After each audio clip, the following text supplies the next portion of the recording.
It's not me. Hello. It's not Okay, me. we are live, guys. Boys and Michael. How's it going, guys? I've only got my YouTube's muted. Who is it playing through? I do not know. I haven't got nothing else on except. Sorry, guys, about this, but yo, what a start. But we are live. Good to see you all here.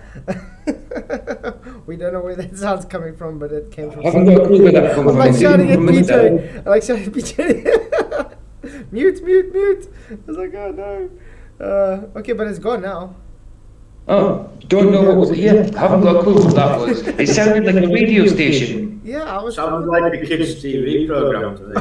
Ah, strange. Anyway, it's good to see you guys. How are you guys doing tonight? I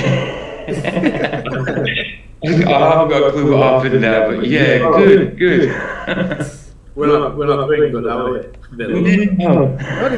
Not a good start at all. Hey, Spuddy, good to see you, mate. Thank you for coming. Oh man. But what can I say? We are here, guys, and tonight at least my generator's full of petrol. Power off. Yeah, that's why I'm streaming 9 o'clock now. I wait for the power to go off and then I stream. Otherwise it's on, put off on, you know, that kind of thing. Is there echo? No, it sounds fine. No, he's saying there's an echo. Oh, It's not me. I've got YouTube muted. I'm going to go out and come back in and see if that helps. But there's nothing on in this side. I just don't understand what's going on. No, he says it's on my side.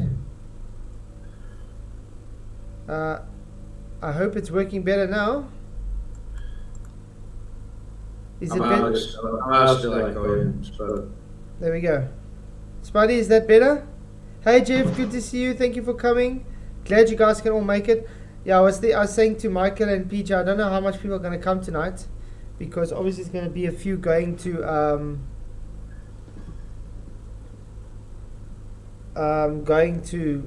QE, because I see he's busy streaming. The echo is on my side, Derek. Thank you. Yeah, I figured that. I think it's settings on OBS again. OBS is really, sometimes it's not really that great. I love OBS so much, but sometimes it's really finicky with the really rubbish stuff. But that initial noise was really strange, wasn't it? It really sounded like a radio station, or like Michael said, a children's program. Goodness knows where they came from. He says it's still echoing though. Yes. What can cause it to echo? Well, let me drop that as well then and see. Hello, guests. Okay. Remove. It's a conspiracy, man, I'm telling you. It's conspiracy, yeah. Aye. Telling you. Okay. Okay, let's try that again. I hope it's working now. Hey, the Missing Research, good to see you. Thank you for coming. PJ, echo. I'm going to drop out and come back in again. Guys, this is a really bad start to stream. PJ still echo. Everybody says still echo. Well, it's not on my end. And I don't hear any echo by me at all. I want to quickly listen to my phone.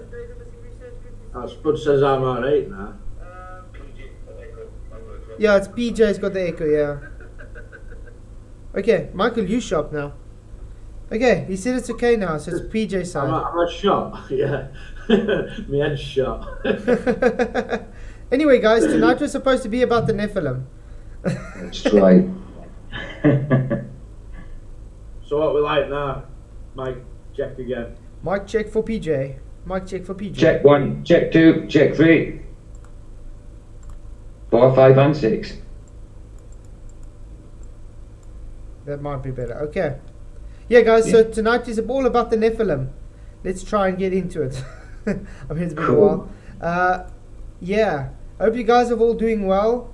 Glad you guys are all come. Sorry about last night. I ran out of petrol. Funny thing is, there was still a bit left. So it wasn't supposed to die, but it died for some odd reason. But I went and filled it up today. So now we do have some streaming capabilities again. Which, if you look to which side it pulls petrol for, and if you like prop it up at one side, maybe. Mm. Get as much out of it as you can. Oh, it sits as level as it can, though. Yeah. Spud's saying it's perfect now, so Okay. Sounds goodness good. knows. Goodness Cool. knows. At least we finally got it sorted, guys. Yeah, we so professional, hey. Oh, hey, not one. Good to see you. But I heard you shouting. I heard you like flats like PJ, mute. I'm like, what? It's not me. I was panicking. at least it's an exciting start, isn't it? Okay, guys. So yeah, Nephilim, did they exist? We got 29 votes. Yes, 59%. No, 38%. And yes, they still do 3%. What is your takes on that, PJ and Michael? I click yes because I can't verify whether there's Nephilim walking around still. Yeah. But you never know. I personally believe that maybe Bigfoot's some kind of remnant from what we're going off in Genesis 6. Could be. Yeah, I kind can't of prove hybrid. Bigfoot either, can I? So I can't Yeah. make no claims on it. So I click yes. Could be a That's it. hybrid. It's the Yeah. same as me. I clicked yes because I'm not too sure if they're still about, but I certainly believe biblically it says there was giants back in them days. Do you know what I mean? So yeah, I certainly believe there was giants back in them days. But yeah, that's why I clicked yes, because I can't verify, I can't prove, or I don't even have an opinion on if they still exist today, because it's possible. Do you know what I mean? I'm not denying it's possible, but I don't know because I haven't seen any evidence for it nowadays. But I certainly do believe they were back in the biblical times. Absolutely. Yeah, definitely. Hi, Tilas Paula, thank you for coming. Yeah, I also just said yes. I just put there yes, they still do, because I have heard people still believe they are around. So, yeah. One problem I've got is there's been a lot of videos popping up lately with supposed Nephilim. You know what I mean? Yeah. You know. But we never know. Yeah, Derek Nelson, we actually all want to talk to Watt sometime, because he's been attacking Effie quite a lot lately for some odd reason. I don't know why. I mean, Watt has always been a very nice guy in chat, but lately he's, I don't know, attacking everybody for nothing. What's going on? We were all entry-level flat earthers last night, and posers as well. Yeah. Very odd stuff. But yeah. But you know, going around, I don't know whether he's a Christian. I doubt he's a Christian, where he will be behaving like. But if Christians don't, you can't be going around telling people that they're entry-level flat earthers, that the Bible are literate, and then claim to know Jesus, like. And you shouldn't be saying things like that anyway, because we're all at different levels. We've all got different knowledge, different levels of knowledge, and there's people just coming into flat earth yesterday. There's people came into it 7 years ago. There's people got to come into it tomorrow. So we're all at different levels. Do you know what I mean? Exactly. Yeah, and Spuddy says he can't vote because he doesn't know, which is also very honest. I should have actually said I don't know. Sorry about that. But yeah. But tonight we're just going to have a nice chat about the Nephilim, because it's actually what we wanted to get in last night as well. Michael did send me this video of this guy talking, so we're going to go through that a bit, and then we can have a chat on that. The missing research. The Anunnaki writing, the Book of Enoch, etc., all the great texts relating to this topic. I most certainly believe that they existed and still around somewhere. Could be very possible, for sure. Absolutely. The problem is a lot of the people, like we were saying last night, a lot of the people today would, because they believe in aliens and stuff, they can easily be deceived to believe that if they do come, they are aliens. In the meantime, it's just demons. That's it. See, you've had a lot of twists on this Nephilim business, you know it. Yeah. What's it called now? That Aliens program. Ancient Aliens. Ancient Aliens. The guy with the crazy hair. Every time you say, I look at the guy with the big crazy hair. Oh yeah. Okay. Are you guys ready to go look through the video a bit? Oh, aye. Alright. Okay, Triple X, good to see you. Thank you for coming. Glad you could make it. Well, we are in session 11 of our review of the book of Genesis. And it's in this particular case, we're going to be talking about Genesis chapter 6 and the days of Noah.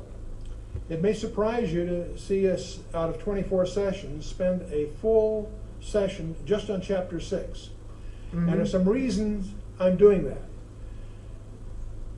There are a number of places in the Bible where there are passages that are controversial. There's several different views, and what we try to do is present the different views so you can do your own homework and come to your own conclusion. And we'll do that this time, but I want to mention something that's different about this particular chapter, because I'm going to suggest to you that 9 out of 10 pastors are confused about Genesis chapter 6. And so we're going to move into an area that's kind of technical. Can you just stop it? Yeah. Yeah, what he's just mentioned there, what he's talking about, pastors being confused, is there's a lot of pastors, teachers of scripture who don't understand what Nephilim are, or they were giants. I mean, they've read in the Bible it says giants, but don't actually really believe it. And this is why I think Enoch has been took out of the Bible, because this was something that were meant to know. Yeah, it sheds light on why they were giants.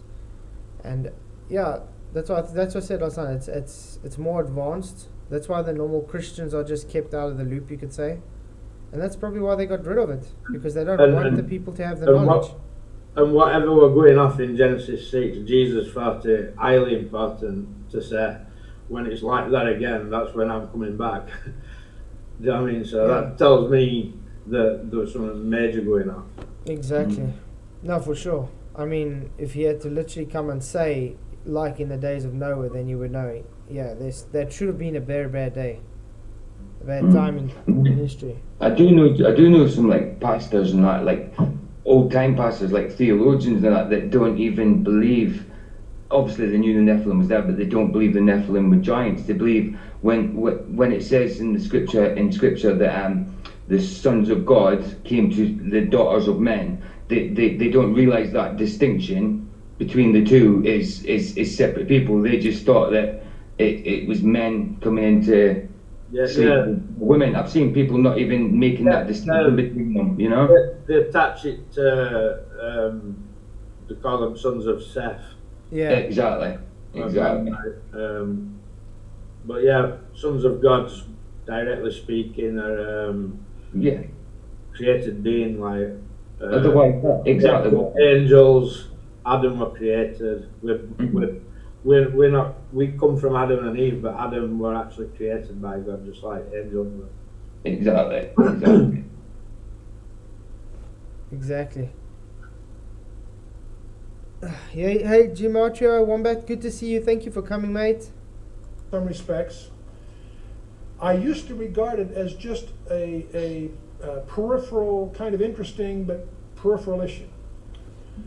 But as the years have gone by and as I've done more research, I was startled to discover that understanding this chapter is foundational to understanding most of the Old Testament, as well as prophecy. It's not just a part of the misty chapters of early Genesis. It is very foundational to understanding the rest of the Bible. So we're going to focus on this. And I want to remind you what Edmund Spencer said. We bring this up every once in a while. There is a principle which is a bar against all information. It's a proof against all argument, which cannot fail to keep man in everlasting ignorance. That principle is condemnation before investigation. What I'm going to ask you to do, that's true, as we go into this session tonight. That's very true, because there's a lot of condemnation before investigation, especially when it comes to Christianity. I've seen that. Is that the flat horizon behind him? It does look like it's, buddy. Like I told you, when I first became a believer, I was doing Bible studies with Jehovah's Witnesses, and they're a primary example. They're not allowed to study nothing. They get told what to believe and what to read, and yeah, no, it's true. So it didn't take me long reading my own Bible to start thinking, hold on a minute, there's some contradictions from what Jehovah's Witnesses are telling me, and what you know what I mean, like, and then when I've compared their Bible to other Bibles, there's odd little word changed. Yeah. Like in John, in the big one. John 1 when it says, and the word was with God and the word was God. In theirs it says, was I God. A God, yeah. Yeah, that's the thing with them. They see themselves as a god. That's what falls under New Age. Mm-hmm. That's why it's so deadly with this new Chrislam thing going on. I don't know if you heard about it, where they're trying to unite all the religions together. Oh yeah. It's stupid. I mean, believe it or not, I mean, a lot of people might think God's a uniter, but he's not. He's a divider. He divides. I mean, look at the Tower of Babel. You know what I mean? He divided them people for the sin. I can't remember which scripture it is, but that's exactly what Jesus says. He said, "I came to divide." Yeah. Right. Is to set aside whatever you may have been taught or whatever you believe about chapter 6 and try to look at it with fresh eyes and try to hear what the text is saying. And my goal is not to sell you a particular view. My goal is to equip you to do your own homework, to do your own digging, and come to your own conclusions. So the same concept is in Proverbs 18:13. He that answereth a matter before he heareth it is a folly and a shame unto him. So set aside what prejudices you may have about these strange things that are going to go on in chapter 6 of Genesis. And let's try to approach it openly and with an inquiring mind. And what I used to do all the time is always have you put at the top of your notepad my trademark, Acts 17:11. And that's where Luke tells you, don't believe anything Chuck Missler tells you, but receive the word of God with all openness of mind, yet search the scriptures daily to prove whether those things be so. And I use that, for 30 years I've used that as a trademark. It applies no more emphatically than it does here. So we're going to talk about the biblical view of the days of Noah. That's a phrase that Jesus used, and we want to understand what it really meant. You may recall that 4 disciples came to Jesus privately. Peter, James, and John, and Andrew, Peter's brother, came to Jesus. He happened to be sitting on the Mount of Olives, so many people call his response to their questions the Olivet Discourse. And it's recorded in 3 places: Matthew 24 and 25, Mark 13, and Luke 21 and 22. And we'll look at the Matthew account. Since Matthew took shorthand, he had to. He was a tax. That's true, Cosmic Guru. We have been lied to from birth. We think we have deprogrammed ourselves, but many still have lots of internal work, myself included. Yeah, me too. Everybody works through things daily, I would say. Absolutely. Guilty of that. I mean, I went to a church junior school. We prayed every day. We went to church once a week. And then I moved on to bigger school and just thought it were all a story in my entire life. I've even said bad things and pointed up to God and blamed him and blah, blah, blah. And 5 years ago I found out that they were real. Yep. Just guys, most rocks are biologically emo. And then Derek Nelson says, Job 38:7. When the morning stars sang together, and all the sons of God shouted for joy. Man didn't even exist yet, so who were those sons? Exactly. Yeah, corrupt in English, gematria equals 666. That's interesting. Hey, Space Miner, good to see you. Thank you for coming. Glad you could make it. And Matthew Eastman, hey. Thanks for coming, mate. Customs official, that was your job requirement. His gospel, it has most of these taken down in verbatim. But in that discussion that Jesus, in responding to their question about his second coming, he opened his discussion and he closed his discussion, 2-chapter discussion, with the admonition, take heed that no man deceive you. So you want to have your guard up on this one. But when you get down to verse 37 of Matthew 24, Jesus makes an interesting remark. He says, "But as the days of Noah were, so shall also the coming of the Son of Man be." The whole passage has to do with his second coming. And this is Matthew 24. In a couple of chapters, he's going to be crucified. And that crucifixion was not a tragedy. It was an achievement. The details of which were laid down in Genesis 3, and the entire Bible focuses on that cross. But as he's preparing his disciples for his departure and reminding them that he is coming back and talking the details about his second coming, among the things he remarks, he refers to the days of Noah. And we don't understand what he's talking about, because most of us don't have any idea. Yeah, it's very true what he says. Most people have no idea what the days of Noah means. All they think about when they know about Noah is literally what they were taught in Sunday school. Noah, there was a great flood because people were evil, and therefore God had to eradicate it. That's all they know. They know nothing else really, because they don't do the research themselves. They don't actually go and study scripture. Eating, drinking, and giving in marriage. Yeah, exactly. If that were case, would have been flooded hundreds of thousands of times. Every day.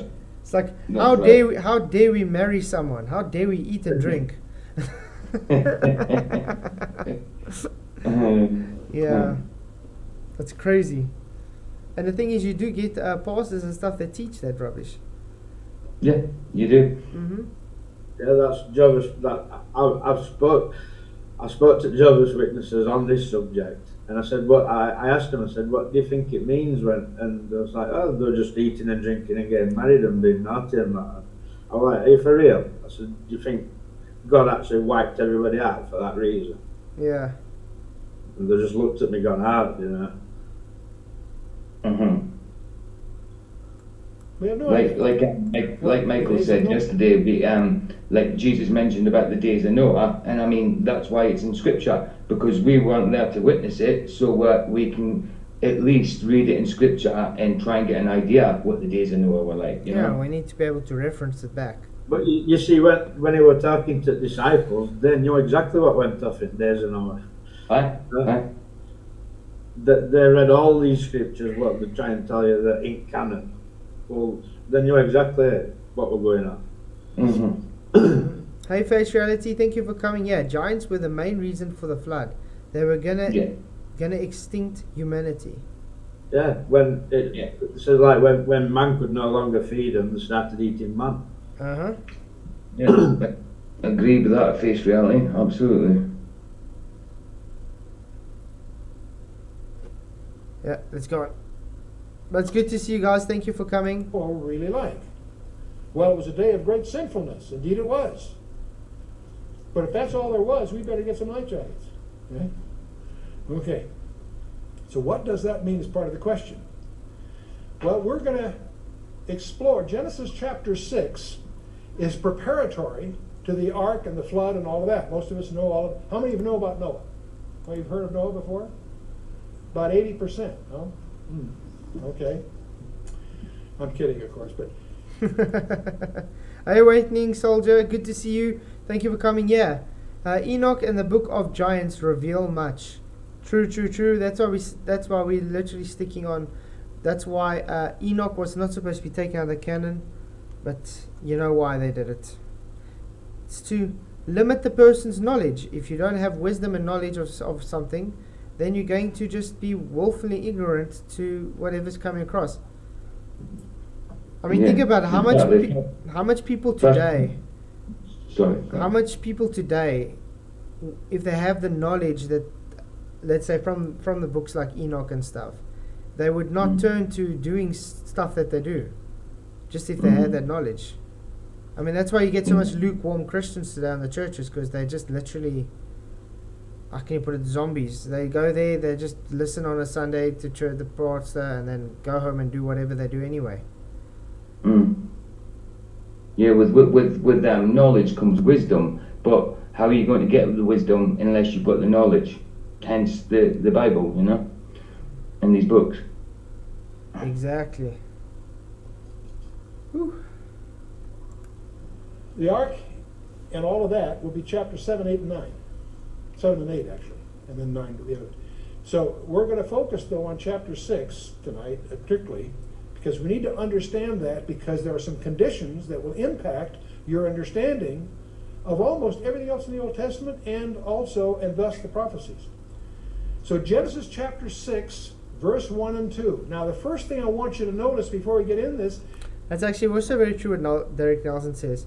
God allowed for Enoch to be removed, since it was ultimately meant for those living in the end, which is actually very... I think I said that yesterday. That's why it surfaced in these days. Yeah, remember, God would not keep hidden. He keeps things hidden for times and seasons. See, like a knowledge on, mixing animals with other animals and gene manipulation and stuff like that. We have a knowledge of that now, do you know what I mean? So we can relate to reading Enoch. Yeah. That's true. The flood was also to eradicate the descendants of Cain bloodline. Yep. But some blood still remained in the wives of Noah's sons. Yeah. It's amazing how it still figures its way to wiggle through. I mean, that's why you see the elite bloodlines today. How they make sure they're keeping that bloodline strong. Yeah. There's a reason for that. I want you to notice verse 1 and 2 are a single sentence. It's amazing how much confusion has been generated by splitting that single sentence into the two verses.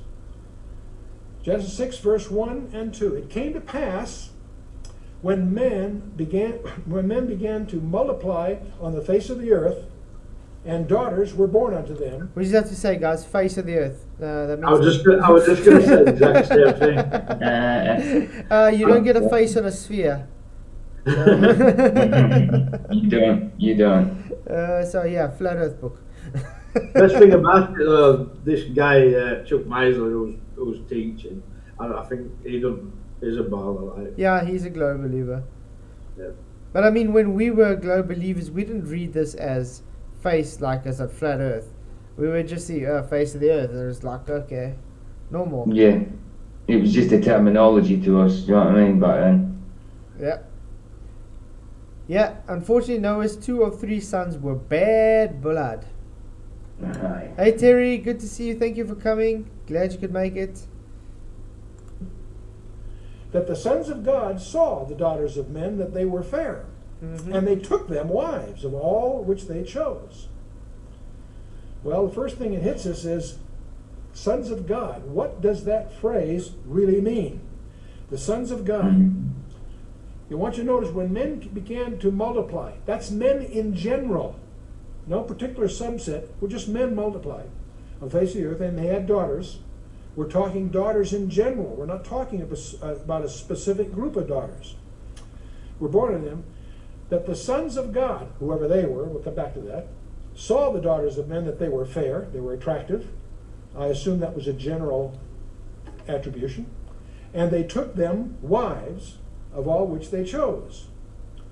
That's kind of a strange phrase, by the way. In the Hebrew especially, it implies that they just... Yeah, Space Miner. Prophecy makes more sense with flat Earth. Definitely. I mean, even if you look at the flooding of Noah, I mean, he opened the gates of heaven. What gates of heaven is he going to open on a sphere? I did flood a sphere. Yeah, and what? Yeah, and how does he separate the waters above from the waters below on a sphere? They don't have waters on a sphere above, so it doesn't make sense at all. It's like after you separated waters from waters, and you got the waters below, and then earth rose from waters. That water is your baseline. That's your flat earth. Longitude, elevation.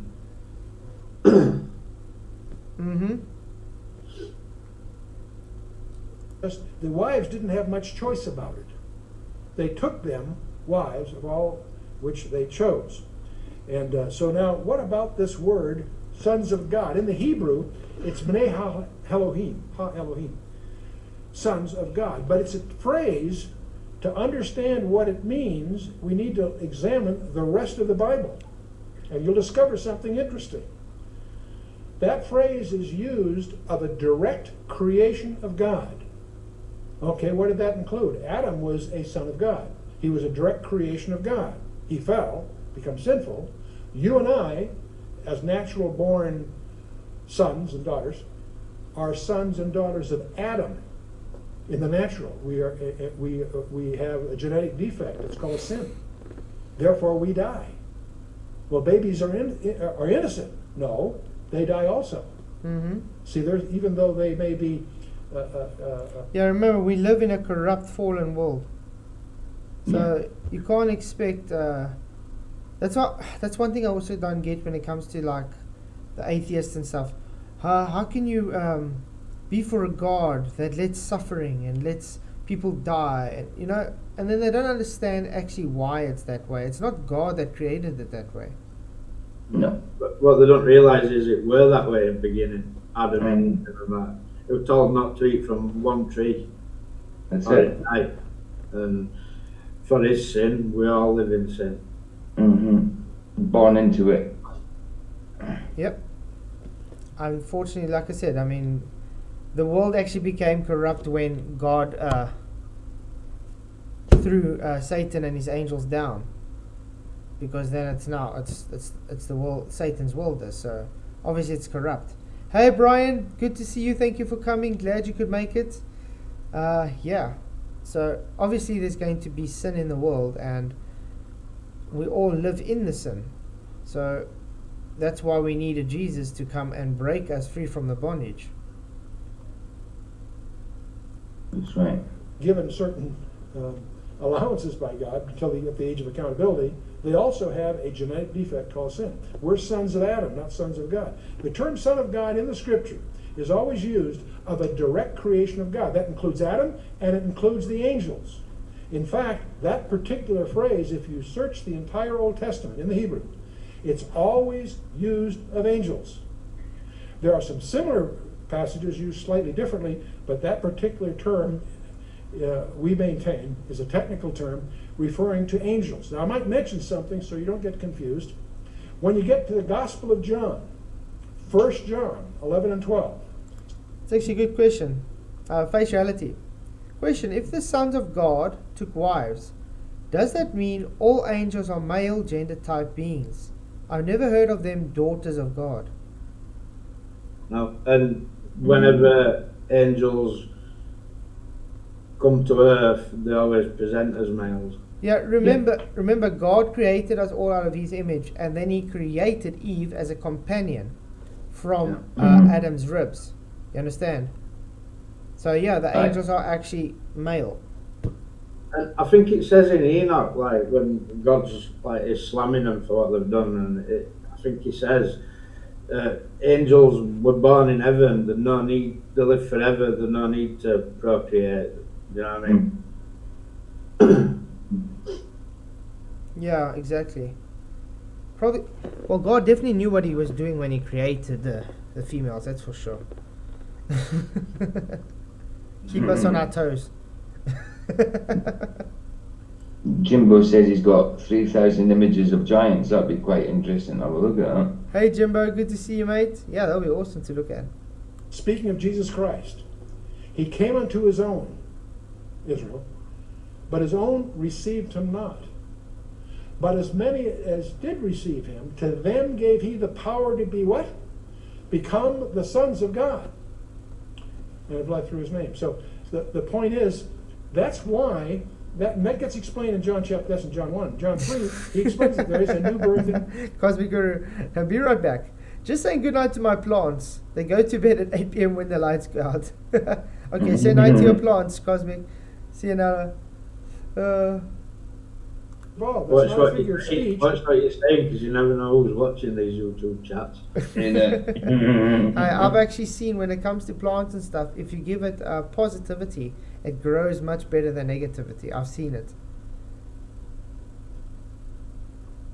But then again, everything in life, if you sow positivity, it really has a difference in growth than sowing negativity into it. Doesn't matter what it is.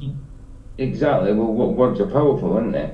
I mean, with words, God spoke us into existence, spoke the world into existence. You know what I mean? God said it happened. God said, "Let there be," and it happened. Yep, exactly. There's actually a creative event that takes place when you Hey, receive Jolly Jesus man, good Christ. to see you, That's mate. why it's Thank you called for a new coming. birth. And that's why you are a new creature. You are then a direct creation of God, if you're a believer. And those aren't just idioms of spiritual philosophy or something. They are very, very real events. And if it happens, your life will be changed after that. It'll bear fruit. If there's no fruit, then you've got a problem. But let's move on. So the sons of God refer to angels. Well, this leads then to a pretty weird set of views about this chapter. They are views that are not taught in most seminaries.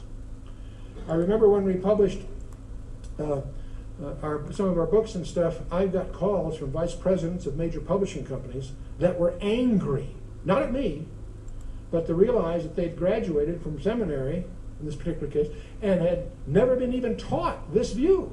It's not like, I'm going to show you both views in a minute, but there's two views. These are the two views, take your pick. Most people had never been taught or taken seriously the view I'm going to show you. The sons of God, B'nai Ha-Elohim. It always is used of angels in the Old Testament. In Job 3 times, Job 1:6, 2:1, and 38:7. In Luke 20 verse 36 is the equivalent emphasis. There's a book called the Book of Enoch. It's not part of the Bible. It's not regarded as an authentic source. It is named after what may have been at one time an authentic source that's been lost, but it's a collection of views. But it's a very valuable book. It emerged about the 2nd century before Christ, and what makes it valuable is not its content, because it's not inspired, but it's... I don't agree with him there. He says not inspired. Why? What makes him choose if it's inspired or not? But yeah, is going to base his faith on it either way. Yeah. So that's weird. He says it's not about the content, it's not inspired, but he's going to be using the content. Base everything off it. Then why is he teaching it? That's a bit weird. Just another little thought there, like you know, like seeing it come up on the screen there, that God's name is Elohim, and that's how he gets named sometimes, Elohim. Well, like his angels that weren't kind of named after him, they had like a part of his name in there, like Michael, E-L at the end. Gabriel has got E-L at the end. You know, like Azazel, all that kind of things have got E-L at the end. So kind of he named him after himself as well. Do you know what I mean? Yeah, exactly. Enoch told giants time is up.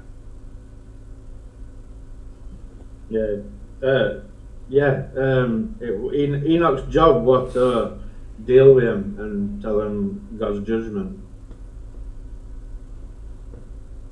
very useful for grammar and vocabulary. I want to know also, if he thinks Enoch is not inspired word of God, then why did God actually come and fetch Enoch? I mean, Enoch didn't die. He literally went up to heaven, and there's not a lot of people that's ever gone through that. Mm-hmm. I mean, I think the other one was Elijah. Yeah. So, I mean, obviously they did something right. I can put it that way. Unless he's stating that Enoch didn't really exist.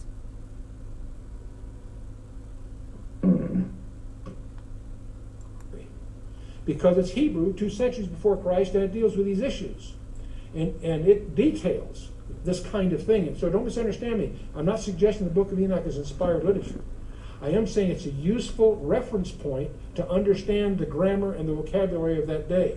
But even more so is the Greek translation of the Old Testament, called the Septuagint. Mm-hmm. 3 centuries before Christ's ministry, the Hebrew scriptures were translated into Greek. And we have 4 copies of that. that it's called the Septuagint, fancy word for 70. 70 scholars were gathered in the literary center of the world called Alexandria in Egypt, and spent 15 years, from 285 to 270, translating the Old Testament into Greek. Exactly, not one. Not after him kissing his ass, no. He walked with him. Exactly. He walked with him. And the Nephilim are assigned to cut down the great trees of old. Well, I think there's quite a remnant of big trees in those days. Breath to shadow it out. I mean, even some mountains and stuff literally resemble like great big animals. It's weird. I mean, we've even got a mountain here that looks just like an elephant. And I mean, literally. And if you go close to it, it's like you can walk in the ear canal and everything. Literally, like it's almost a petrified huge elephant, which is weird. And it's a mountain. It just, science cannot explain that. No.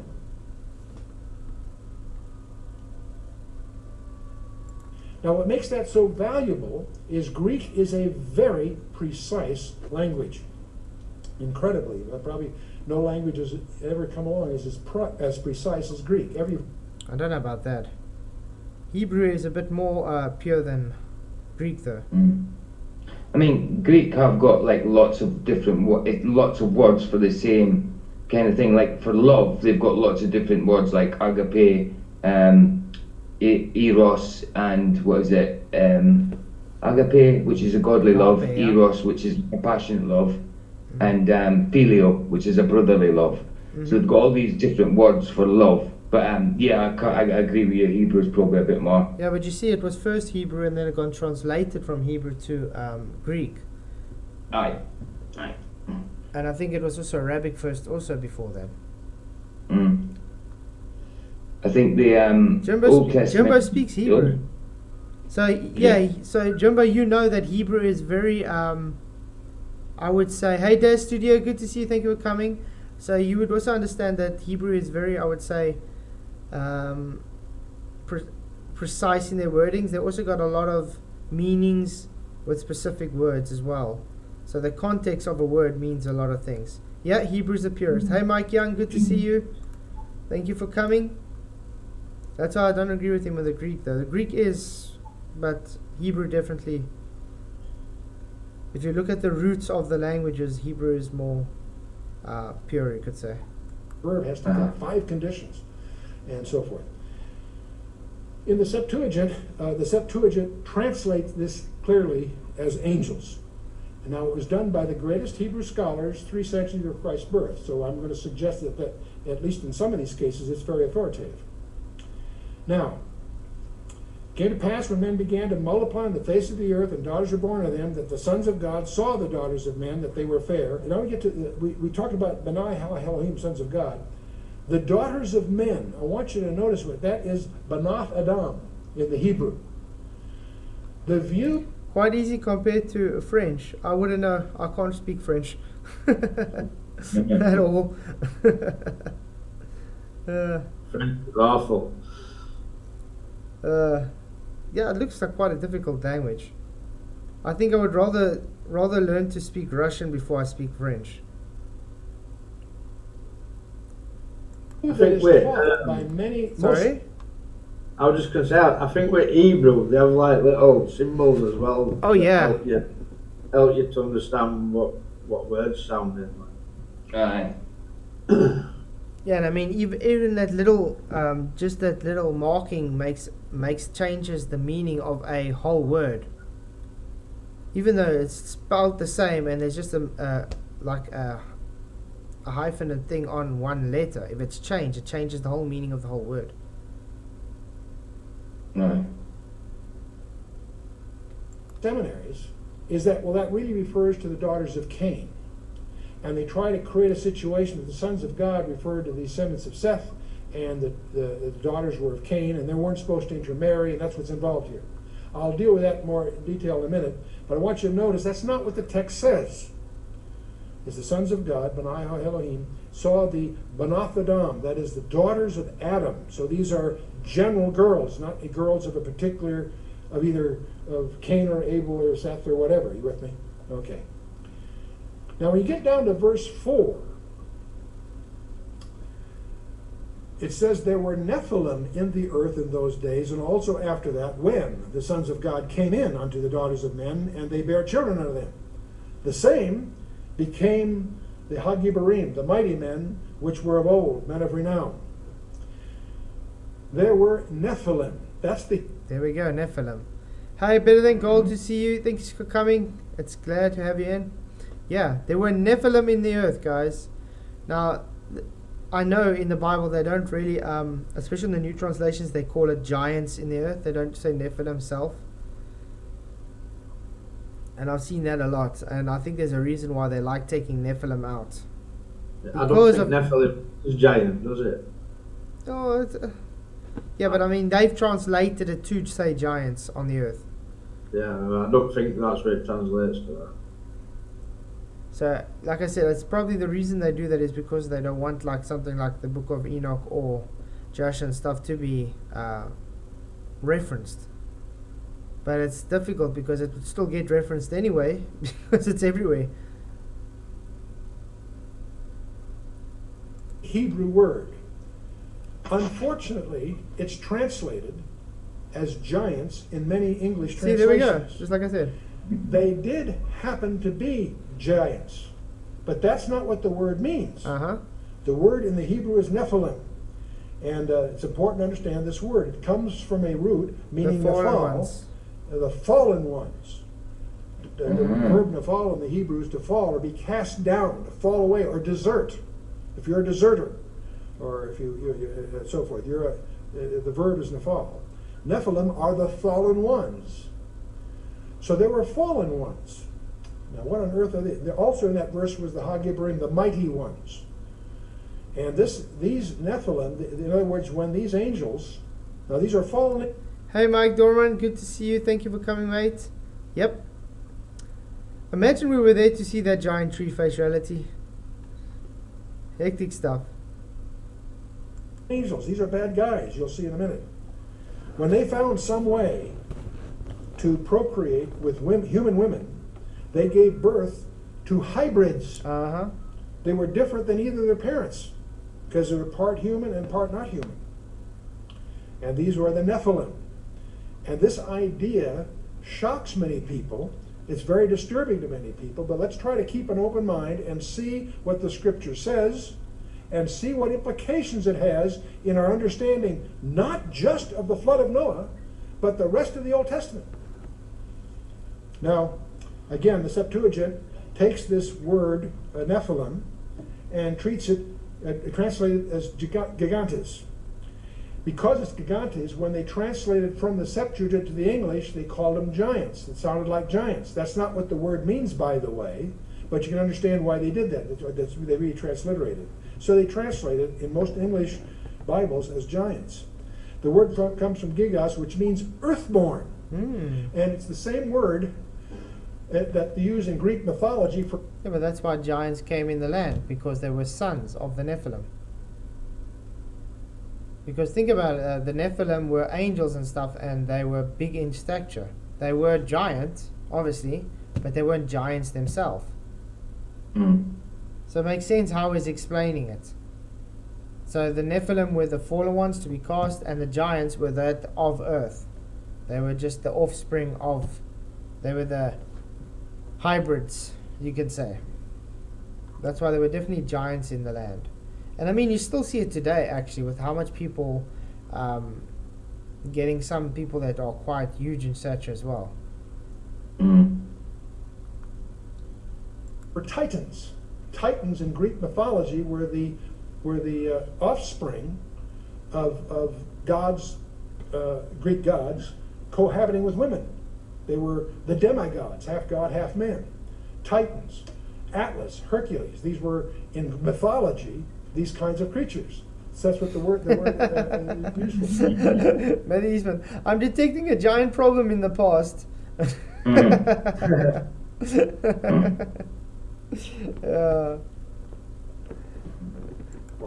The word genea means to breed or be of a certain kind.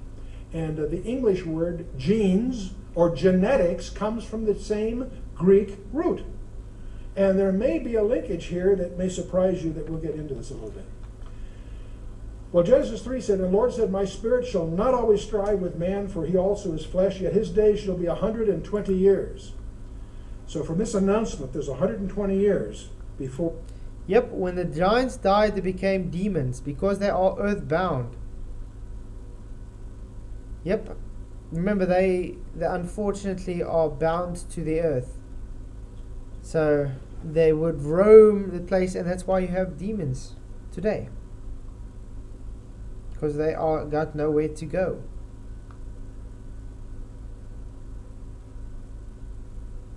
You guys anything to say on this? Yeah,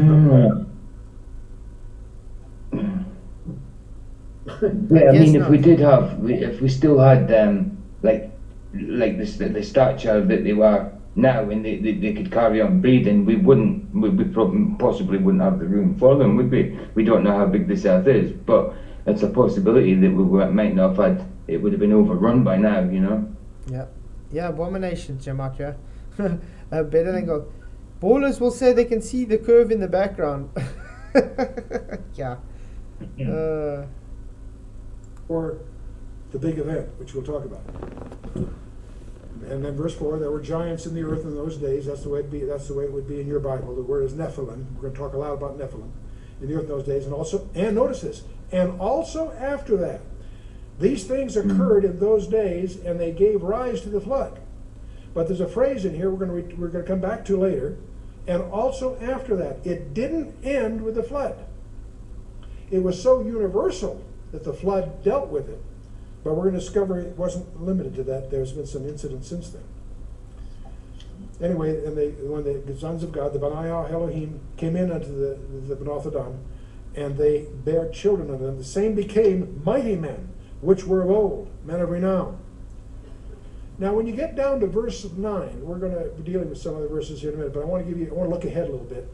In verse 9 of chapter 6, there is a remark about Noah that unless you're very careful, unless you have to do some exegetical homework, you'll miss the meaning of it. It says, "These are the generations of Noah. Noah was a just man and perfect in his generations, and Noah walked with God." Now here's that phrase again. We ran into that phrase with Enoch, didn't we? Noah walked with God. He was a just man. That doesn't mean he was sinless, but it does mean he was righteous before God because he was faithful and obedient. But there's a phrase in here that most people miss. These are the generations of Noah. Noah was a just man and perfect in his generations. And Noah walked with God. Now that word perfect in the Hebrew is tamim. It always refers to a physical blemish. Tamim means without a blemish, sound, healthful, without spot, unblemished, in other words, unimpaired. Well, wait a minute. What does it mean when it says that his genealogy was unimpaired? You see, it wasn't tainted by these goings on with these fallen angels. Mm-hmm. The human race was getting contaminated. In fact, I believe it was Satan's strategy to contaminate the human race to prevent a redeemer that was promised in Genesis 3. Yep, that's a good way of putting it. Just before we continue, can I read from Enoch? Yeah. So this will be Enoch's gone up and is face to face with God. Watchers have asked him to go and lay their case before God and see if he'll forgive them and whatever. This is what Enoch's face to face with God. This is what God says to Enoch. And he answered and said to me, and I heard his voice, "Fear not, Enoch, thou righteous man and scribe of righteousness.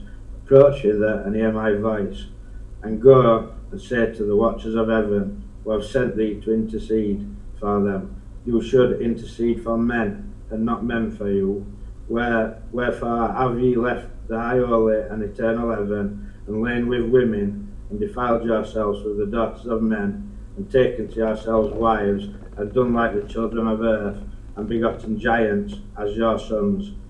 And though ye were wholly spiritual, living the eternal life, you have defiled yourselves with the blood of women, and have begotten children with the blood of flesh, and as the children of men have lusted after flesh and blood, as those also do who die and perish. Therefore I have given them wives also, that they might impregnate them and beget children by them, and thus nothing might be wanting to them on earth. But you were formerly spiritual, living the eternal life, and immortal for all generations of the world. And therefore I have not appointed wives for you, for as for the spiritual ones of the heaven, in the heaven is their dwelling. And now the giants, who are produced from the spirits and flesh, shall be called evil spirits upon the earth, and the earth shall be their dwelling. Evil spirits have proceeded from their bodies, because they are born from men, and from the holy watchers is their beginning and primal origin. They shall be evil spirits on the earth, and evil spirits shall they be called. Yep. That's where Exactly. That's why they were tainted. That's why they have to roam the earth, because they got no place to go. Yeah. No. They're not in Book of Life. Yeah. Unfortunately, yeah, they you can put it as Satan's creation. Lord of the Flies. Aye. Beelzebub.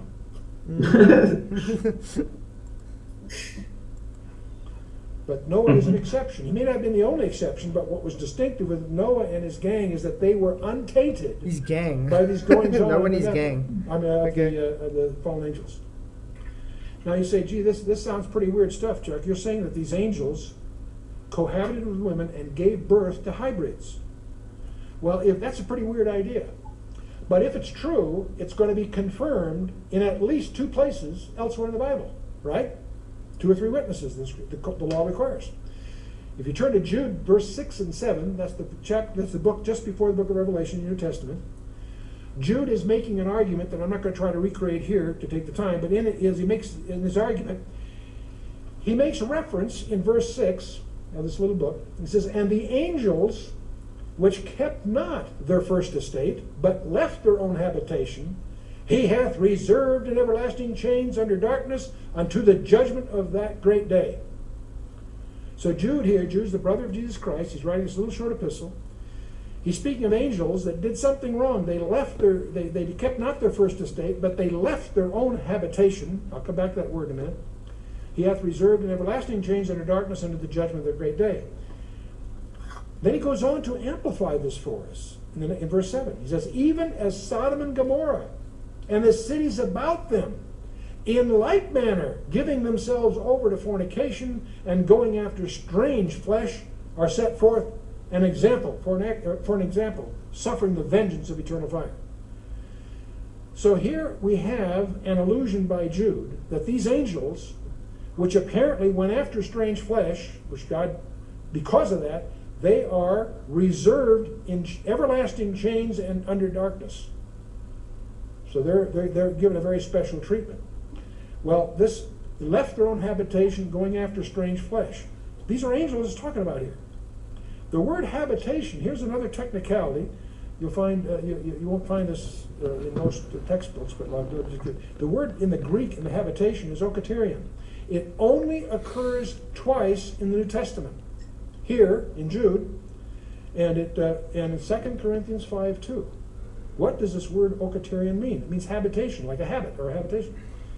Well, it's used only twice in the Bible. In Jude 6, we just read, it's what these angels left.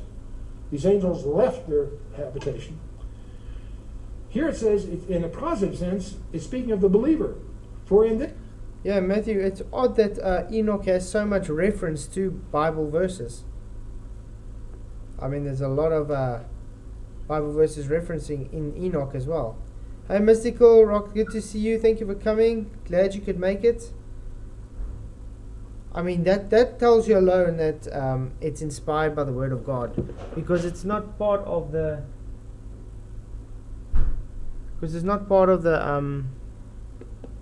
canon. but it's still got references to everything in the Bible, though, and the Bible references it. Well, somebody accused it last night as being heresy.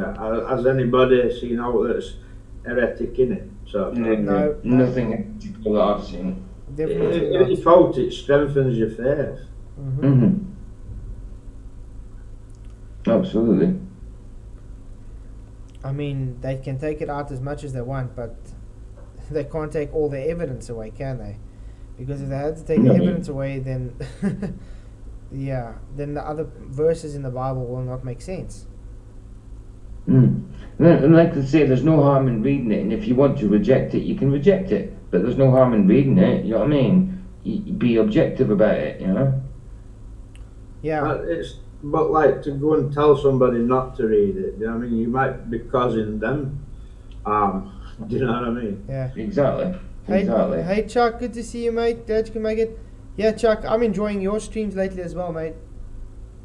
Although I have to download and listen to it at work, like I always do with everybody's, because it's always when I'm sleeping. Everybody's streams are when I'm sleeping or I'm at work. It'd be nice if you could get Chuck on to talk about Yeah, this. Definitely. But he's always driving truck when I'm live. And gold, better than gold. Yeah, definitely. It'd be great to have them on sometime, but we have to do it. Definitely. Maybe we should make a special time sometime. Maybe like on a Saturday morning, I'll wake up at 3 a.m. so we can do a stream. I don't mind. I'm sure everybody's sick of hearing me. No, man. Nah, absolutely not. Yes, we grow. Oh yeah. Speaking of streams, tomorrow night I am on Huge Arse's. What's that? Huge Arse? What's that guy? Huge Arse or whatever. He asked me like a month ago if I don't mind going on his channel to talk.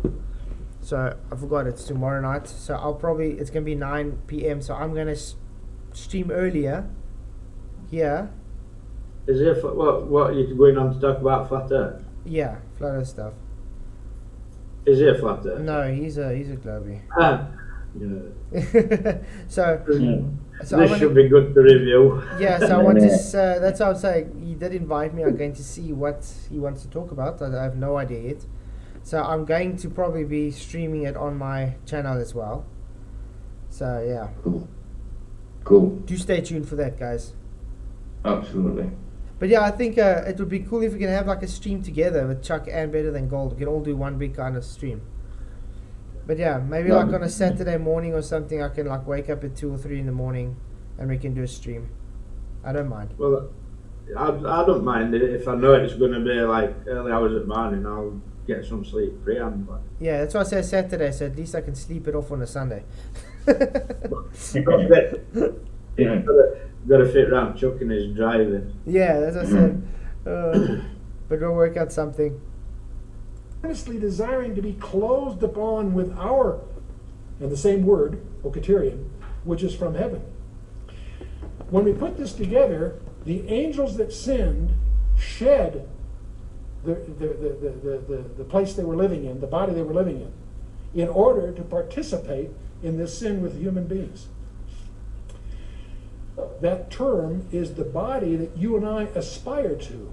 We would use the term resurrection body.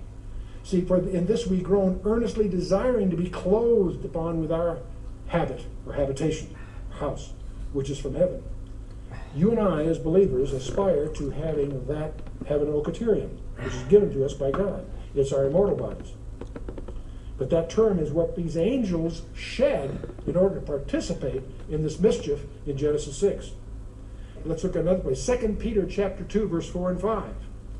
Peter makes a reference to the same thing again. He says, "For if God spared not the angels that sinned, but cast them down to Tartarus," I'll come back to that word, "and delivered them into chains of darkness to be reserved unto judgment, and spared not the old world, but saved Noah," and then he goes on. So Peter does two things. He introduces to a word. Yeah, guys, do subscribe to Awakened Soldier. He's also got a channel. Dude, if you can, maybe stick your link in the description box, and then they can click the link and sub. Everybody that's got a channel, actually, guys. Hey, Nature Boy, good to see you, Ric Flair. Woo! Every time I see Yeah. it, it's like woo. It's good to see everybody that's got a channel. You guys are more than welcome to post your channel link in the chat, that people can go and click and sub. I mean, that's the only way all of us channels actually going to get out of there, especially on the YouTube algorithm. Because as soon as you are not for the globe, you get censored quite a lot. So definitely do it. But thanks for coming, guys. Really appreciate you all being here. If you haven't already, just hit that like button. And please do share the show. Tartarus, I'll come back to. But he also links these angels that sinned with the days of Noah. See, God spared not the angels that sinned, but cast them down, delivered them in the chains of darkness, reserved their judgment, and spared not the old world, but saved Noah. And he goes on to talk about Noah and the ark and all that. Now, he uses the word Tartarus. That word does not occur anywhere else in the Bible. It's translated hell in your English Bible. But what kind of a hell is it? The word Tartarus in the Greek is widely used in Greek, not in biblical Greek, but in Greek. Tartarus is the Greek term for a dark abode of woe. In fact, it's considered the pit of darkness in the unseen world. In Homer's Iliad, the classic Greek thing, it is rendered as it is as far below Hades as the earth is below heaven. What does that mean? I don't know. As far as below Hades as it is below heaven. That talks about a flat earth again.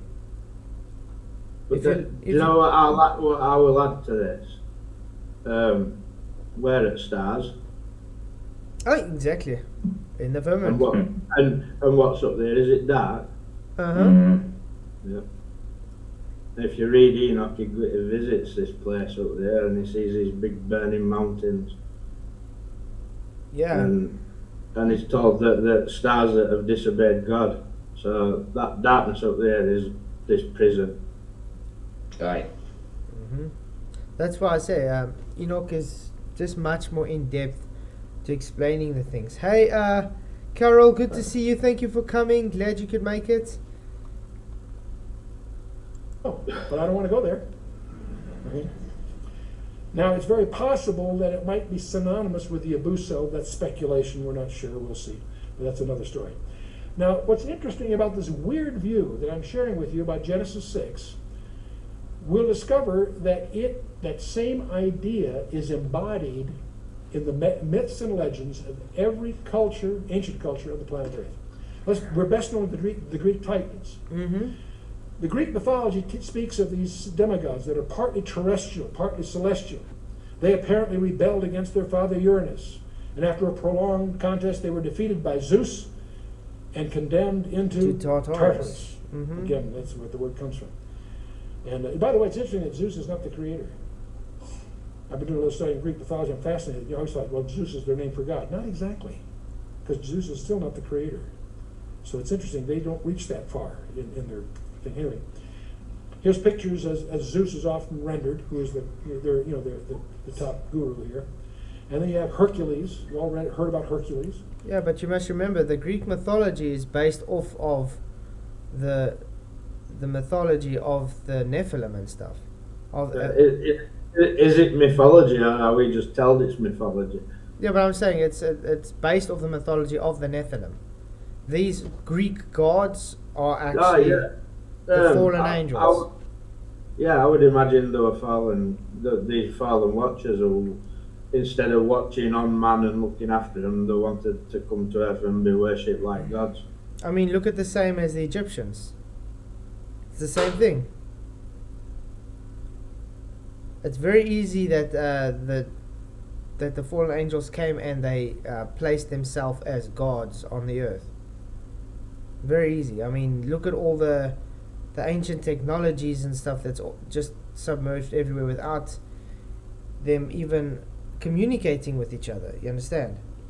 I mean, there's one at Psalms. I think it's Psalm 82. Talks about God taking his place in this divine council amongst all other gods, and he's casting judgment on them, basically saying like you were supposed to watch man and look after him, and you decided to be worshipped instead of looking after them. I don't know if you can find it. I think it's Psalm 82. Psalm 82. Let's check.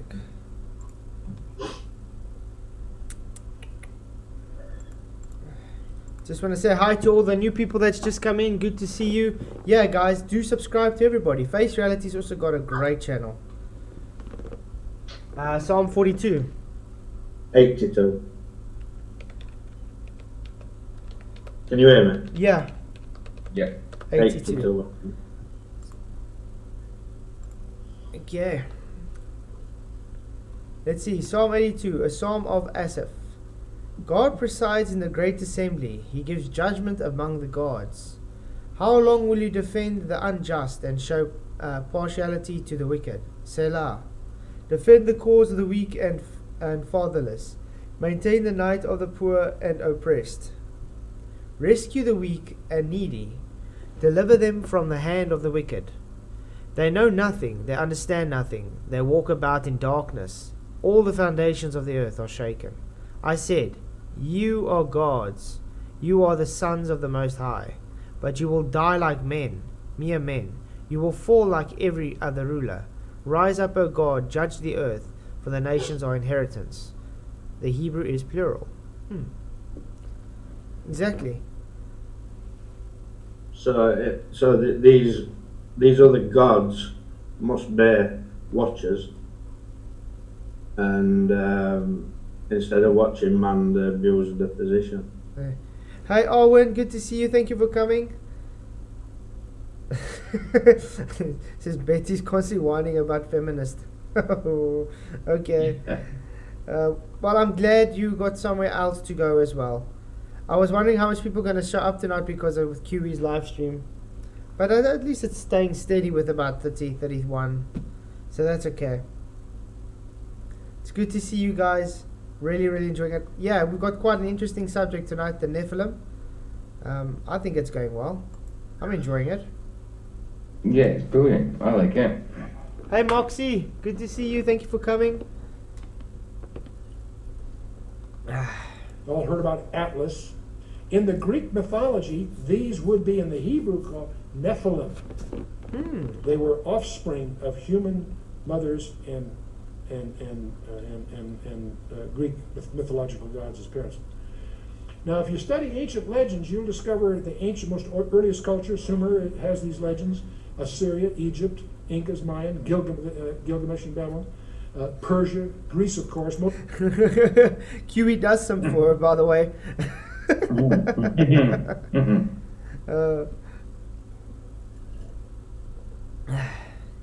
It's amazing how. Did you guys actually know what simping means? No. Yeah, to be overly sympathetic with someone, isn't it? Like all the time. Kind of. Is it? But you kind of waiting for something in return, but not getting any. Yeah. So you carry on simping, kind of like courting without getting any back. So does that mean that your simping's disingenuous then? Because you're wanting something back? I wouldn't say Yeah, it's more like kind of would. sort of. Yeah. Yeah. I Yeah, wouldn't. because you're expecting something out of, like, maybe just they might be just wanting a friendship, and you're expecting something else, you know. I mean, have I got it right? Are you simping and you're expecting something? Or Yeah, are you simping let's put it this way. And you don't get out. Yeah, let's put it this way. Like you go, you take a girl out, and you're simping, opening the door for her and moving the chair out. You know, like being a normal gentleman when you're simping, but you're expecting, let's say, a kiss in return, and you're getting nothing, but you carry on. So it's not safe as like being chivalrous then. Yeah. I think it's kind of like, yeah, it's along that line with a little twist at the end. It's like it's disingenuous chivalry. Yeah, It exactly. could be, yeah. Hi, okay, Mike, thank you for dropping by, mate. Thank you for being here. Really appreciate everything. And Bobby S., good to see you. Thank you for coming in. Yeah, I hope you're going to enjoy the rest of the stream. We've still got about a half an hour to go. Cool. Most of us are familiar with the Greek versions of this mythology. India, Bolivia, South Sudan, even the American Indians speak of the star people that came down and so forth. And I came across a fascinating reference in a book that was considered at the time very reliable, the autobiography of William Cody, commonly known as Buffalo Bill. And if you look at Buffalo Bill's autobiography, Colonel William F. Cody in 1920, there's a paragraph, I put part of it in here. He says, while we were in the Sand Hills scouting the Niobrara country, the Pawnee Indians brought into camp some very large bones, one of which the surgeon of the expedition pronounced to be the thigh bone of a human being. Uh-huh.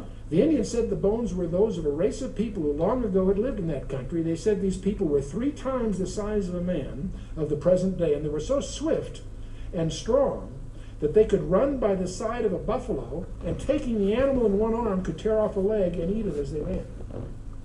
That's hectic. And yet today we don't see any people trying to record giants ever existing. Weird, eh? Because if you go to museums and stuff, they try and disprove that giants ever existed. But they would put dinosaurs there. I mean, when I still studied art with the one museum there, I was commissioned to make one of the femurs with a fiberglass mold kind of thing. Mm. Yeah. Dinosaur bones are so real, guys. Fiberglass.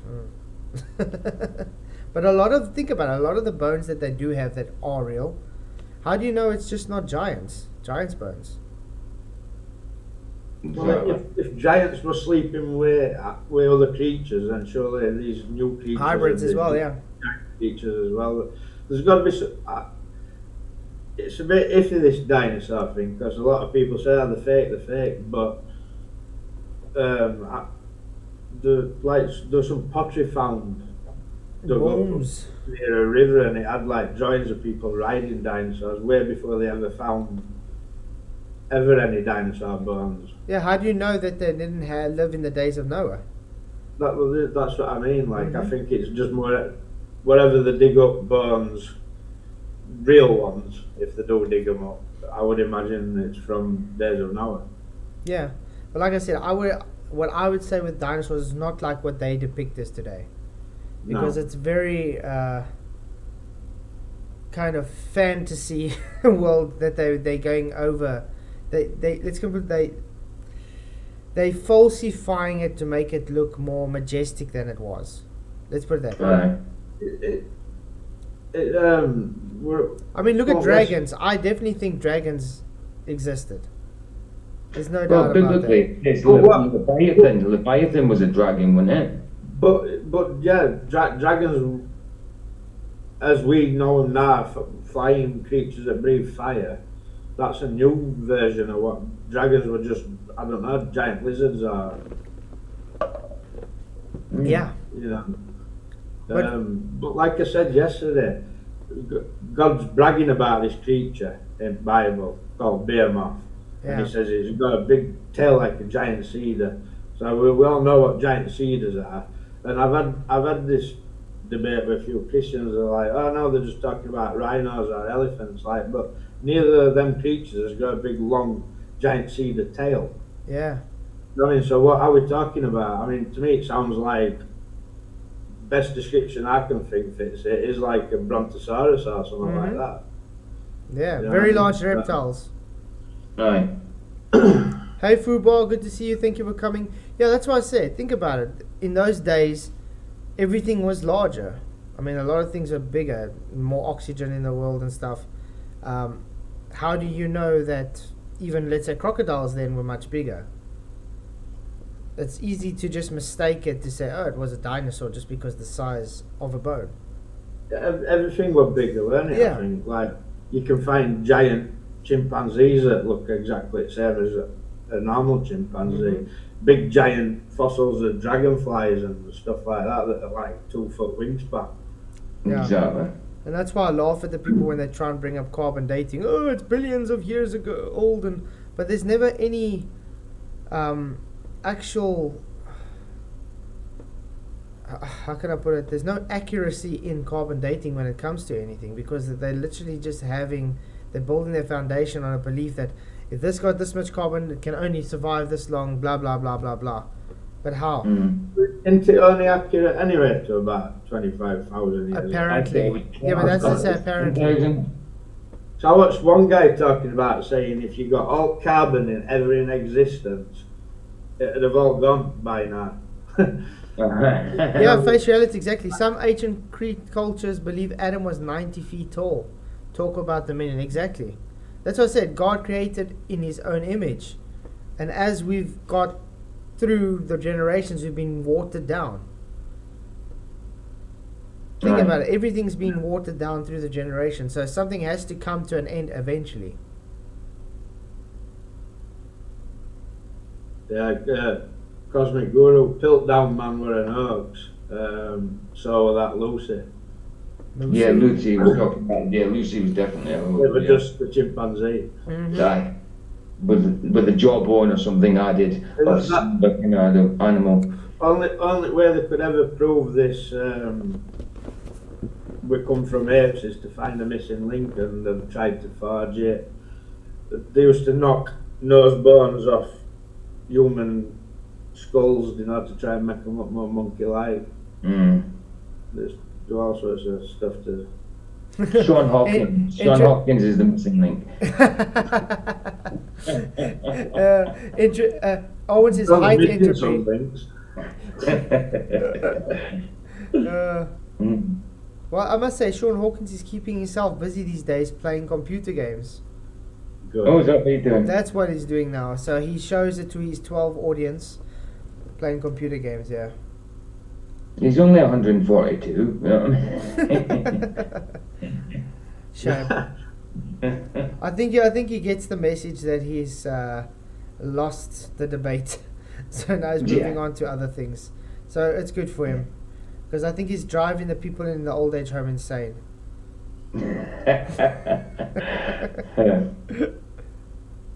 Cosmic Guru just mentioned Trey Smith. You should watch Trey Smith. Trey Smith? Yeah. He talks about this very subject on one of his videos. He's a bit weird. He does weird things with his hands and that. But he comes up with some good explanation. Yeah. And he also links like all, all them other tablets they found with writing on, like Sumerian tablets and stuff like that. Aye. It goes through all them and like tells you how they're all telling you the same story, like. Quite interesting. That's quite cool. Yeah, I'll look it up. Trey Smith. Trey Smith, yeah. Okay. He's got loads of videos, like. It's one of them, innit? Like, whatever you watch, you take a bit of info and you discard some info, do you know what I mean? It's like, you don't believe everything that they're telling you. But I mean, even Chuck Missler, there's some things you don't take from him, and there's some things you do. You understand? Yeah, this is where you have to have some discernment, like, but yeah, I like that Trey Smith, he comes up with some good stuff. Yeah. Yeah. Discernment's always handy. Partiality. Adam wasn't climbing trees to pick fruit. He was literally standing picking them.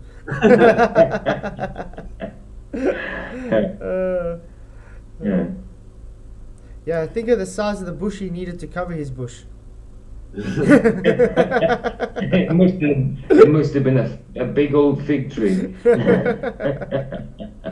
Like holding an elephant.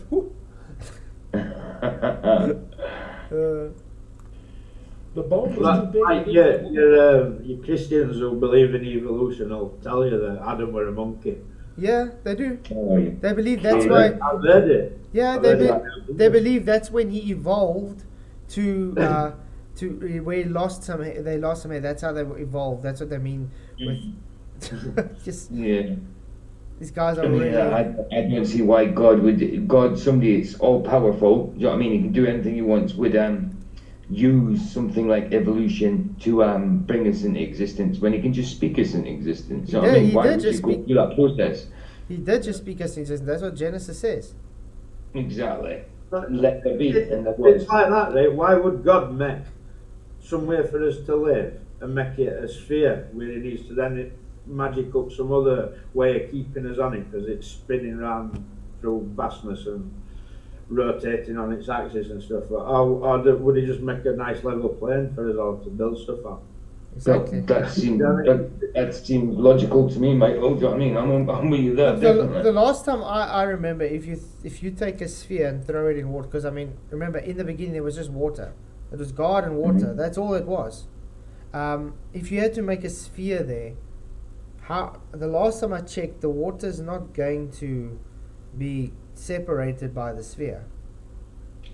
No. It's just going to fall around it. Mm-hmm. No, I don't know where these. I laugh when I hear the Christianity people talking about evolution being true. It's like, where the hell do you get that in your Bible? Yeah. No, they believe in some of them believe in some kind of silly gap theory and stuff like that. Yeah. I mean, come on. It's simple. God said, "Let there be," and there was. Simple as that. Mm-hmm. No, they're calling God a liar. That's all. Mm. Wagon, so they didn't keep it. So he recorded it in his journal. So I don't know what to make of that, but I think it's interesting. You'll discover if you study Indian lore that the And also, if you think about it, just if I bring up that monkey now, if they're saying God created evolution and we were created in God's own image, so they're saying we were created as primordial soup, so God is just a primordial soup. Yeah, just a rock. Or we No, all I apes. No, are you saying that God were a monkey? Yeah, or God is an ape. And that's mocking. That's mocking God. Absolutely. Indians were terrified of the six-fingered people. That's why when they met a stranger, they held up the hand to prove they only had 5 fingers. This howl business is Hollywood, but the idea of greeting a stranger with your hand so you could count fingers. You'll find that recorded in pictographs in chalk. That's a good one. If evolution was correct, trees would have grown legs to run away from the axis. Brilliant cosmic. Definitely. And if that's and if evolution was correct, that means we haven't stopped evolving. That means that the next step from us would probably be vampires or something. Do you know what I mean? Survival of the fittest, you know? Yeah. Oh man. Yeah. That's a good one. Yep, exactly. Evolution and Big Bang theories deny the divine one. That's all. It's literally going against God's creation. New Mexico, among other places. Anyway, moving on. There is a book that I have an extensive library, but someone was kind enough to add this to it, by Stephen Quayle, which is an encyclopedia of giants, all relating to Genesis 6 and other subjects. And this came out in 2002. I've just given you a couple of snapshots. It's amazing. He has a catalog here of hundreds of giants in human history that we have records of or pictures of. Here's a couple of guys. You wouldn't want to meet them in a dark alley, would you? Here's a guy 9 foot 4 inches, Makhnoff, and Chiquita. Two of these are, of course, used in shows and stuff back in the turn of the century. Here's a gal by the name of Lady Amma. She was 22 years old, 7 foot 9 inches, with 2 elder sisters. You notice the one of them is very small. She ends up marrying a Chinese dwarf. These are from the late 19th century. Here's Captain Martin Van Buren and his wife, Mrs. Ann Bates. Wow. Sorry? How does that work? I don't know. It's like, where are you? It's like, okay, hold on, I'm just going to climb up here to give you a kiss. Oh, wow. Yeah, that's been hectic. That's a huge difference. Both of them about 8 feet tall. She was actually a little taller than he was, or very close to it. He was born in Kentucky in 1847, and they, of course, were on exhibit throughout Europe, but these pictures were part of the promotion and so forth. I could go on and on, but just to give you some there are records of giant people, 10, 13 feet kinds of people, and skeletons, hundreds of them. It's one part of Stephen Quayle's book highlights the fact that for strange reasons they always get covered up. You really have to do some digging to get the records and stuff. He spent 30 years pulling his encyclopedia together. But there's a genetic discovery I want to share with you. Scientists at Johns Hopkins University have discovered that there's a gene in mice which controls growth. It's called GDF8. In other words, growth differentiation factor 8. Disrupting GDF8 will result in super mice that are 2 to 3 times larger and much stronger than normal mice. And this was published in Nature, a reputable journal, in April 30th of 1997. So it's interesting to me, don't confuse hormonal growth. Some people are large because of hormones, but when they get bigger, they get weaker. We're talking about... Yeah. Wonders and marvels. A giant Roman Emperor Maximinus. What? Maximinus. Okay. Yeah. I read something about a full army of giants, like where they were all like 10 feet tall. Can't remember where I've read it. Let's see, it says in AD 235, a giant became the most powerful man in the Roman Empire. Maximinus of Thrace, Bulgaria, was a simple shepherd when his impressive size and strength attracted the attention of the Roman emperor in AD 202. Maximus wrestled 16 of the emperor's burliest soldiers, then only slightly winded, and he raced the emperor's horse and went on to overcome 7 more hefty legionnaires. The 300 Colossus was inducted into the army of the spot. Maximus rose through the ranks, proving himself such a leader, and was given the supreme command of the imperial army. In AD 235, the army and the Senate proclaimed him Emperor of Rome. Quite hectic. This makes me think of Samson. Yeah. Aye. I mean, think about it. Samson could also just been quite a giant with all his strength and stuff. Mm-hmm. That Og of Bashan or something had a 15-foot bed or something. Yeah, facially, God made animals a bit before mankind. In Genesis 1:25, he made beasts of the fields. Genesis 1:26, he made mankind. Therefore, Adam was not a monkey. Evolution easily debunked. Good point. Bonnie. On point. On point, mate. Just like the globe, when did God create the sun? On the 4th day. On heliocentric model, what is it? The sun came first. Right. It's like crazy. These guys keep on getting their timelines wrong. Yeah, imagine being 11 foot tall. Wow. That was That's almost twice our height. Do you know what I mean? That's crazy. You were long. I'm always dreaming I'm 6 foot. Yeah, I'm 5'7". I'm 5'11". So you're quite tall, yeah. 5'11", maybe. But imagine 11. Wow. Wow, it's crazy. I used to have a friend in school, when I think it was like standard 8, and he was wearing size 12 at that time, 12, 13. And we called it ships. Literally like 3 of my feet. Crazy, big boat feet. He was a big guy. Look at some of them basketball players there. They must be knocking up 8 foot, haven't they? Size 17 feet in that, you know what I mean? That's crazy size of foot. Because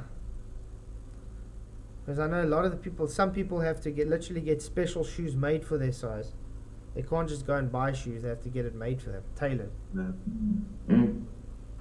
They don't go up to that sizes in shops. Yeah. the genetic difference here, and also, I'm assuming, a genetic difference in the Nephilim. You follow me? Because the Nephilim become supermen, very large and very terrifying. And so now it's interesting, by the way, speaking of genetics here now, it's interesting, in the Bible there's the death penalty for lying with a beast, sleeping with an animal, in the sexual sense. Yep. If a woman lies with a beast, both shall be killed, not only the beast but the woman. That's Leviticus 20, verses 15 and 16. I'll give you an example. This all deals with confusion. And one of the questions we can ponder as we drive home tonight, does the genetic transfers of human DNA into animals suggest that we are entering the period which Jesus likened to the days of Noah? Mm-hmm. This genetic thing is, is going to get more complicated, especially as we cross species lines. We're introducing confusion. We're going to open the door for diseases that we have no answer to, and so forth. And so we're entering a very nightmarish era. And that's exactly what Revelation talks about in terms of Revelation chapter 6 and so on. Well, it's interesting, as you travel the ancient world, you find these gods or super gods modeled in all the ancient writings. They have the flying god Ashur. And this guy shows up everywhere, on pyramids, on walls. As you go through Egypt, he's on all the thresholds. As you go up there, you'll see it right in the middle of these winged things. And of course, some people feel that these may be allusions to flying saucers and what have you. And so we won't get into that here. Hey Charlie Girl, good to see you. Thank you for coming. Glad you could make it at the end, but it's good to see you. Better late than never. Yep, better than ever. We did publish a book called Alien Encounters, which deals with this and explores the possibility that it may have some relationship to the increasing occurrence of flying UFOs and so on. But there is a different view. The view I'm going to show you now is the way this material is classically taught in most seminaries. And as a result, most pastors, I'll show you some exciting exceptions, but I'll talk.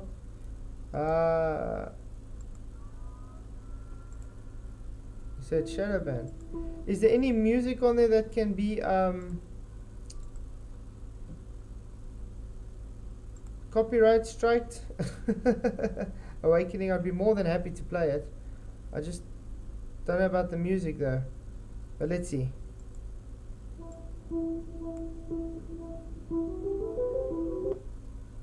I think I'm gonna have to download it. Copy.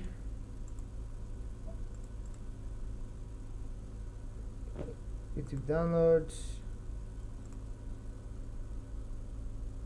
Awesome, thanks very much Charlie Gull, appreciate it. Yeah guys, Charlie Gull makes awesome videos on BitChute. Is he making a promotional video?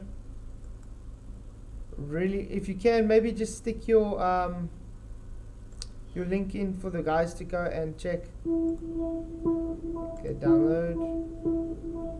I'm just downloading it quickly, but it's good to have you in. I'm already, okay, what's this? Okay, let's do it this way. Showing folder, open with.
Baby, you get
Yeah, brilliant.